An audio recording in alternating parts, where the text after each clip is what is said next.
எந்த கட்சியும் நடந்தலைங்க. நம்முடைய தமிழ்நாடு மக்கள் தேசிய கட்சி மட்டும்தான் நடந்துச்சு. அதனால இப்போ ஒன்றியத்தில் மிகப்பெரிய அளவில் வரவேற்பு இருக்கு. அதுபோக விஜயராவ் அவர்கள் சற்று முன் பேசியதை போல கவுந்தபாடி நாட்டு சர்க்கரைக்கு புவிசார் ஒரு மிகப்பெரிய நன்றி பாராட்டு விழா நமது பொதுச்செயலாளர் அவர்களுக்கு ஏற்பாடு செய்து நடத்தினோம். அதற்கும் எங்களது பொதுச் செயலாளர் அவர்களுக்கு மீண்டும் ஒரு முறை நன்றியினை தெரிவித்துக் கொள்கின்றோம்.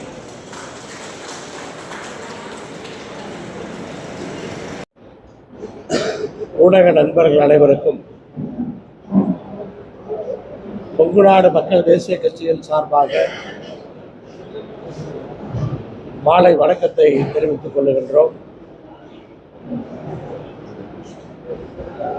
2026 சட்டமன்ற தேர்தலை நோக்கி பயணிக்கின்ற பாதையில் கொங்குநாடு முழுவதும் தேர்தலுக்கு அனைவரையும் தயாராக்கும் வகையில் எங்கள் ஒன்றிய செயலாளர்களுடைய ஆலோசனை கூட்டம் காலையில் நடந்திருக்கிறது. மாலையிலே ஆட்சி மன்ற குழு கூட்டம் நடைபெற இருக்கின்றது. மொத்தத்தில் சட்டமன்ற தேர்தலுடைய பரபரப்பு என்பது 6 மாதங்களுக்கு முன்பிருந்தே தமிழகத்திலே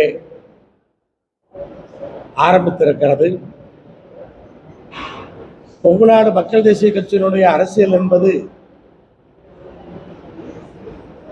கொங்கு மண்டல பகுதியினுடைய முன்னேற்றம்,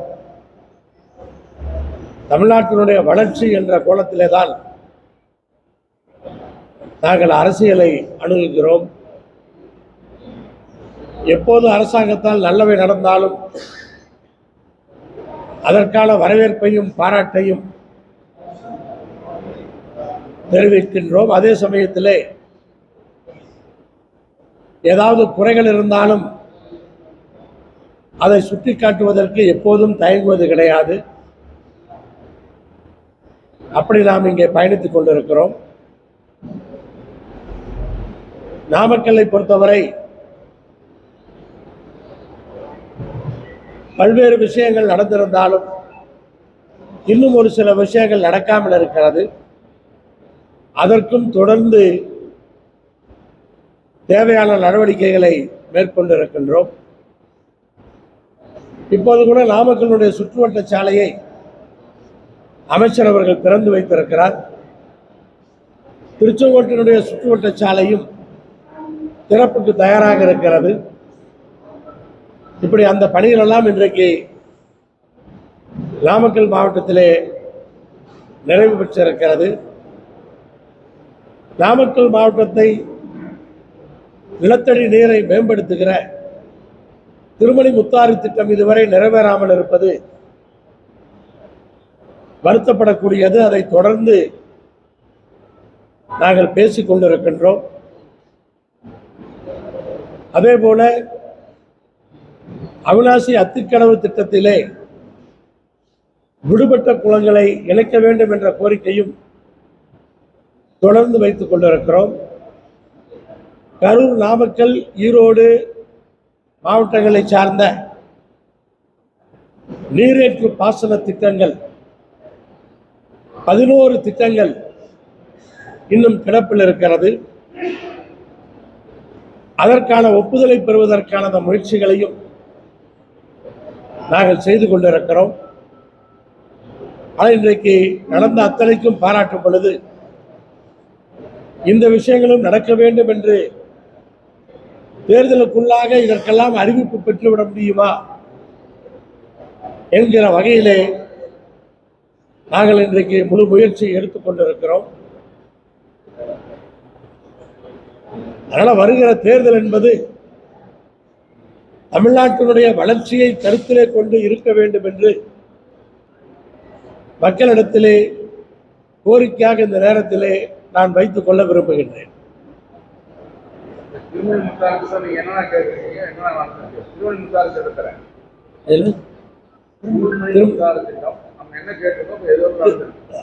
திருமணி முத்தாறு திட்டத்திலே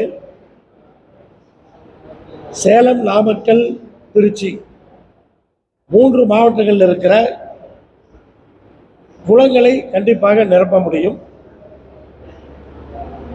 மொத்த தண்ணீர் பிரச்சனையை அது தீர்க்கக்கூடிய திட்டமாக அது இருக்கிறது. அது இப்போது கேட்கின்ற திட்டம் அல்ல, ஒரு 50 ஆண்டுகளுக்கு மேலே மக்கள் கோரிக்கை வைத்துக் கொண்டிருக்கிற திட்டம். அது 10,000 கோடி என்று மதிப்பிட்டிருந்தாலும் 10,000 கோடி ஒரே வருடத்திலே செலவிடப்படுவது கிடையாது. அது இன்னும் அந்த செலவுகளை குறைத்து குறைவான செலவிலே அதை செயல்படுத்த முடியும் என்ற நம்பிக்கை எங்களுக்கு இருக்கிறது. அரசை நாங்கள் கேட்டுக்கொள்வதெல்லாம் உடனடியாக அதற்கு ஒரு குழுவை அமைத்து அந்த திட்டத்தை ஆரம்பிப்பதற்கான முயற்சிகளை மேற்கொள்ள வேண்டும் என்பதுதான். காவேரி உபரி நீர் வந்து திருமணி முத்தாறுல பேன் பண்ணாதான் கேட்குறீங்க. ஆமா, அதாவது மேட்டூரிலே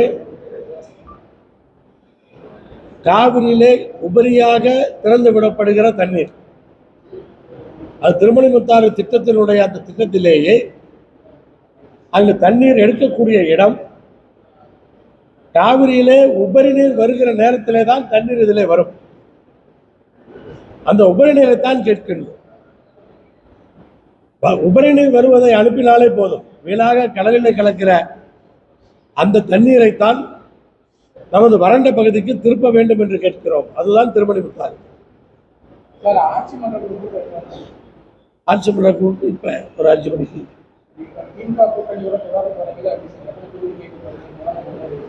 அதுல என்ன பிரச்சனை இருக்கு? நல்லா தானே போயிட்டு இருக்கோம். நல்லா தானே போயிட்டு இருக்கோம். நல்லா தானே போயிட்டு இருக்கு. ஆமா ஆமா, அதுல என்ன உங்களுக்கு டவுட்? கேட்கறத பார்த்தா சீட்டு கேட்கறது நான் திருப்பி தான் கேட்கணும். உங்களுக்கு சொன்னா வாங்கி கொடுப்பீங்களான்னு கேட்பேன். பாருங்க, அதாவது எத்தனை தொகுதிகள் என்பதெல்லாம் கூட்டணிக்கு தலைமை ஏற்கின்ற கட்சியினுடைய தலைவரிடத்திலே கேட்க வேண்டிய விஷயங்கள். அதை பத்திரிகையாளர் சந்திப்பிலே சொல்லி அதில் ஒரு அழுத்தத்தை உருவாக்குவதற்கு எப்போதும் நாங்கள் விரும்புவது கிடையாது. அதை பற்றிய பேச்சுக்களை பத்திரிகையாளர் சந்திப்பில் எத்தனை தொகுதி என்றெல்லாம் நாங்கள் பேசுவது கிடையாது. திமுக கூட்டணி இருக்கிறீங்க, இப்போ ஆட்சியிலே அதிகாரத்துக்கு பங்கு எல்லாரும் கேட்கறாங்கிறதால கேட்குறீங்களா? இல்லை, அப்படி ஒரு எண்ணம் எங்களுக்கு இல்லை. பாஜக வந்து கொங்கு மண்டலத்தை வந்து டார்கெட் பண்ணினாங்க, அதனால வந்து உங்களுக்கு பாதிப்பு. எல்லாரும் தான். இப்போ யார் கொங்கு மண்டலத்தை டார்கெட் பண்ணலை? எந்த கட்சி கொங்கு மண்டலம் வேண்டாங்கிறாங்க? அதிமுக கொங்கு மண்டலத்தை டார்கெட் பண்ணலையா? திமுக கொங்கு மண்டலத்தை டார்கெட் பண்ணலையா? எல்லாருமே கொங்கு மண்டலத்தில் எல்லா தொகுதிகளையும் வெற்றி பெற வேண்டும் என்றுதான் இன்றைக்கு வேலைகளை செய்து கொண்டிருக்கிறோம். ஆனால் ஒரு கட்சி மட்டும் தனியாக அதை குறிவைக்கிறார்கள் என்று அவர்கள் எதுவும் சொன்னதாக எனக்கு தெரியவில்லை. நம்மளே ஏதாவது உருவாக்கி பேசுவதுதான். நீங்க எந்த தொகுதியில் சார் சட்டமன்ற தேர்தல் நீங்க எந்த தொகுதியில்? அதெல்லாம் கூட்டணி பேசுறப்பதானே பேச முடியும். கடந்த சில நாட்களாக வந்து இந்த திமுக காங்கிரஸ் சலசலப்பு ஏற்பட்டாங்க, அதை பத்தி எப்படி பாக்குறீங்க சார்? நீங்க திமுக கூட்டணியில் இருக்கீங்க. அது வந்து ஒரு சலசலப்பாக நான் பார்க்கவில்லை. இதுவெல்லாம் தேர்தலுக்கு முன்னால் நடக்கின்ற விஷயங்கள் தான். அவர்கள் தான் தெளிவாக சொல்லிவிட்டார்கள். நாங்கள் திராவிட முன்னேற்ற கழகத்தோடு பேச்சுவார்த்தை நடத்துவதற்கு குழுவை போட்டுவிட்டோம். அந்த குழுவும் அறிவாலயம் சென்று சந்தித்து விட்டு வந்துவிட்டது. இதில் என்ன பிரச்சனை என்று அதனுடைய மாநில தலைவர் கேட்கின்றார். காங்கிரஸ் கட்சியினுடைய தமிழ்நாடு பொறுப்பாளர் பத்திரிகையாளர் சந்திப்பில் பேசுகிறார். சும்மா பரபரப்பை ஏற்படுத்துறதுக்காக எதையாவது பேசுறதுல எந்த பிரயோஜனம் இல்லை. இப்போ அந்த ஜனநாயகன் படம் வந்து ரிலீஸ் ஆகல, அது வந்து மத்திய அரசு வந்து நம்ம முதல்வர் கண்டனம் தெரிவிச்சிருக்காரு. நீங்க அதை எப்படி பாருங்க? சம்பந்தப்பட்டவர் அதை பத்தி பேசவே இல்லை. சம்பந்தப்பட்டவர் அதை பத்தி பேசினாரா? அந்த படம் யாருக்கு முக்கியமோ அவர் அதை பற்றி ஒரு வார்த்தை கூட ஒன்றிய அரசையோ அல்லது தணிக்கை வாரியத்தையோ குறித்து ஒரு வார்த்தை கூட பேசவில்லை. சம்பந்தப்பட்டவர் என்ன பேசுகிறார் என்று பார்ப்போம். அதில் சுற்றி இருக்கிறவங்க பேசுறதுல என்ன பிரயோஜனம் இருக்கு சொல்லுங்க. முதல்வர் வந்து மத்திய அரசு வந்து குறை சொல்லியிருக்காங்க. அது அவருடைய நிலைப்பாடு. என்னை பொறுத்தவரை சம்பந்தப்பட்டவர் ஏன் பேசாமல் இருக்கிறார்?